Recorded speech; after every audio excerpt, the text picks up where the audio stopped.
बिस्मिल्लाहिर्रहमानिर्रहीम। अस्सलाम वालेकुम। उम्मीद है आप सब लोग ठीक होंगे जी। तो क्लास 10 आज हमारे पास क्लास 10 की फ़िज़िक्स का chapter number 18 atomic and nuclear physics का आज मार्किंग की ये लास्ट वीडियो है।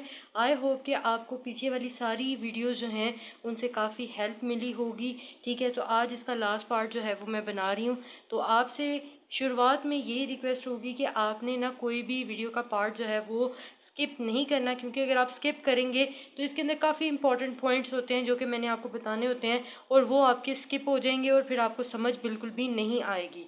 लास्ट टाइम जो मैंने वीडियो अपलोड की थी उसके अंदर मैंने जो है आपको मार्किंग करवाई थी तकरीबन यहाँ पे radio isotope and there uses, यानी इसके यूजेस कार्बन डेटिंग तक मैंने आपको जो है वो मार्किंग करवाई थी।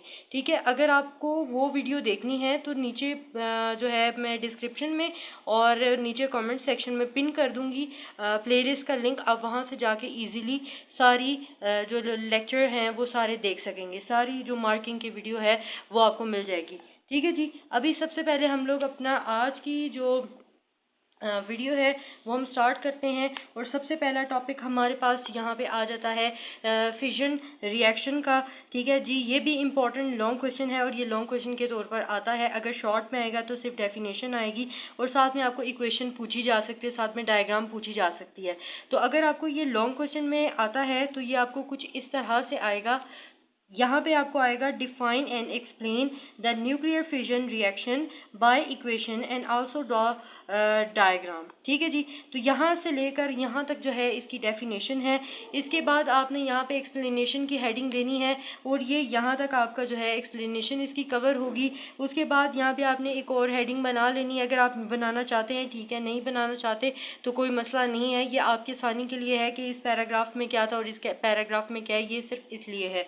ठीक है, ये यहाँ पे लिखा हुआ है रीज़न ऑफ एनर्जी प्रोडक्शन। ठीक है, ये आपने यहाँ से लेकर तो यहाँ तक जो है याद करना है। ठीक है जी, ये आपका लॉन्ग क्वेश्चन है जिसमें सिर्फ आपको अगर पूछा जाएगा कि न्यूक्लियर फिजन को डिफाइन और एक्सप्लेन करें तो फिर यानी आपका क्वेश्चन यहाँ से स्टार्ट होगा और यहाँ पर आपका जो है वो एंड हो जाएगा यहाँ तक, रिलीज तक। ठीक है जी, इसके बाद यहाँ पे ये जो नीचे वाला पैराग्राफ है यहाँ पे आपने एक क्वेश्चन खुद से जो है वो लिखना है जिसमें लिखा हुआ है explain the nuclear fission chain reaction. ये आपको जो है ना वैसे अलग से क्वेश्चन आ सकता है। ठीक है, तो ये आप लोग यहाँ से लिखेंगे। यहाँ पे इसे वी हैव सीन दैट को आप कट कर दें, यहाँ पे आप लिख लें दी और आगे न्यूट्रॉन इसके साथ ही चलेगा। इसके बाद यहाँ पे न्यूट्रॉन के बाद आपने दो वर्ड खुद से लिखने हैं, chain reactions are emitted when. यहाँ से आपने बाकी सारा सेम टू सेम ऐसे ही चलाते हुए आना है और अगले पेज पर आने के बाद आपका ये डायग्राम समेत आपका ये क्वेश्चन भी कंप्लीट हो जाता है। ठीक है जी, इसके बाद यहाँ पे ये जो लास्ट पैराग्राफ है इसके अंदर भी एक क्वेश्चन है। वो क्वेश्चन आपका ये है कि बताएं describe how nuclear fission chain reaction can be controlled in nuclear reactors. ठीक है, ये क्वेश्चन आप लोग लिखेंगे और इसका आंसर जो है आपको ये आएगा। ठीक हो गया जी, आई होप कि आपको इतना जो है काफ़ी अच्छे से समझ आ गया होगा। बाकी रह गई बात इस टेबल की। इस टेबल में आपको बताया जा रहा है half lives of selected isotope, यानी कुछ आइसोटॉप्स यानी कुछ एलिमेंट लिखे हुए हैं, उनके आइसोटॉप लिखे हुए हैं और उसके बाद ये हाफ लाइफ बताई हुई है। ये आपको MCQ टाइप जो क्वेश्चन है ये आ सकते हैं। ठीक है जी, यहाँ पे बाकी रह गई बात, इसमें हमने 3 क्वेश्चन बनाए। 3 क्वेश्चन एक हमारे पास आ गया यानी define and explain fission reaction, तो ये हम लोग यहाँ से यहाँ तक लिखेंगे। उसके बाद अगर ये हमारे पास चेन रिएक्शन वाला आया तो हम लोग क्या करेंगे, यहाँ से शुरू करेंगे और यहाँ से लेकर हम इस डायग्राम तक जो है इसको एंड करेंगे। और अगर हमें बताया, हमसे ये पूछा गया कि बताएं न्यूक्लियर फिजन चेन रिएक्शन को कैसे कंट्रोल किया जा सकता है, तो इसका आंसर आप यहाँ से लेकर यहाँ तक एंड कर देंगे। आई होप कि आपको इतनी अच्छी से समझ आ गई होगी। अब चलते हैं नेक्स्ट टॉपिक पर जी। तो स्टूडेंट नेक्स्ट टॉपिक है हमारे पास न्यूक्लियर फ्यूजन का और ये क्वेश्चन आपको कुछ इस तरह से आ सकता है। आप यहाँ पे क्वेश्चन नोट कर सकते हैं। यहाँ पे मैंने लिखा हुआ है define and explain the nuclear fusion reaction. ठीक है जी, और इसको अपने जो है वो लिखना किस तरह से है, सबसे पहले आप इसकी यहाँ से यहाँ तक डेफिनेशन लिखेंगे।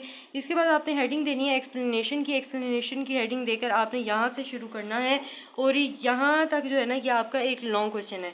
अच्छा, अब यहाँ तक तो ये क्वेश्चन में कवर हो जाता है। ठीक है, और ये आगे वाली जो सारी जो लाइन्स लिखी हुई हैं ये आपको MCQ टाइप भी क्वेश्चन आ सकता है, इसको आपने MCQ के तौर पे भी याद रखना है और लॉन्ग क्वेश्चन के अंदर भी इंक्लूड करना है। तो ये भी आपके पास एक इम्पॉर्टेंट लॉन्ग क्वेश्चन है। अभी तक मैंने आपको ये जो 2-3 इकट्ठी मैंने वीडियोस बनाई हैं जिसमें हाफ लाइफ वाला और एक न्यूक्लियर फिजन और न्यूक्लियर फ्यूजन, ये तीनों मैंने आपको बताया कि ये तीनों इंपॉर्टेंट लॉन्ग क्वेश्चन है।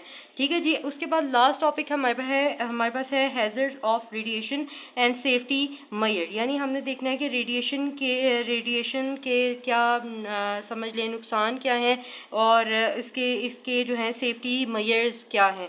ठीक है, इससे रिलेटेड हमारे पास ना एक्सरसाइज में एक क्वेश्चन पड़ा हुआ है, हम वो पहले देख लेते हैं। एक्सरसाइज में हमारे पास जो क्वेश्चन है वो हमारे पास कुछ इस तरह से है, आप ये देखिए यहाँ पे लिखा हुआ है 18.11 में what are 2 common radiation hazards, briefly describe the precautions that are taken against them. ठीक है जी। तो ये हमारे पास ये क्वेश्चन कुछ यहाँ से आप याद कर सकते हैं, पहले ऑल दो से लेकर यहाँ तक। ठीक है, यहाँ से आपके जो है ना ये हैजर्ड ऑफ रेडिएशन, यहाँ से ये 3-4-5 पॉइंट्स हैं ये हैं। ठीक है, यहाँ तक। ठीक है, ये याद करेंगे। उसके बाद सेफ्टी मेजर्स जो हैं या सेफ्टी प्रिकॉशंस जो हैं वो हमारे पास बिकॉज से आप लिखेंगे और यहाँ तक आप लिख सकते हैं। ठीक है जी। इसके बाद यहाँ तक आपका जो है ये चैप्टर कंप्लीट होता है। आई होप कि आपको बहुत अच्छे से सारी चीज़ें जो हैं वो समझ आ गई होंगी। बाकी जो इसके अंदर से लाइनें हमने स्किप की हैं, ये लाइनें आपने अच्छे से पढ़ लेनी है। इन केस अगर आपसे कुछ पूछा जाए इनके अंदर जो भी लिखा हुआ है, ठीक है, तो आप उसके बारे में जो है वो आप आंसर कर सकें। सो thank you so much for watching. आगे भी शेयर करिएगा ताकि ज़्यादा से ज़्यादा बच्चे फ़ायदा उठा सकें और आज हमारा ये चैप्टर जो है वो कंप्लीट होता है। ठीक है जी। So thank you so much for watching. अल्लाह हाफ़िज़।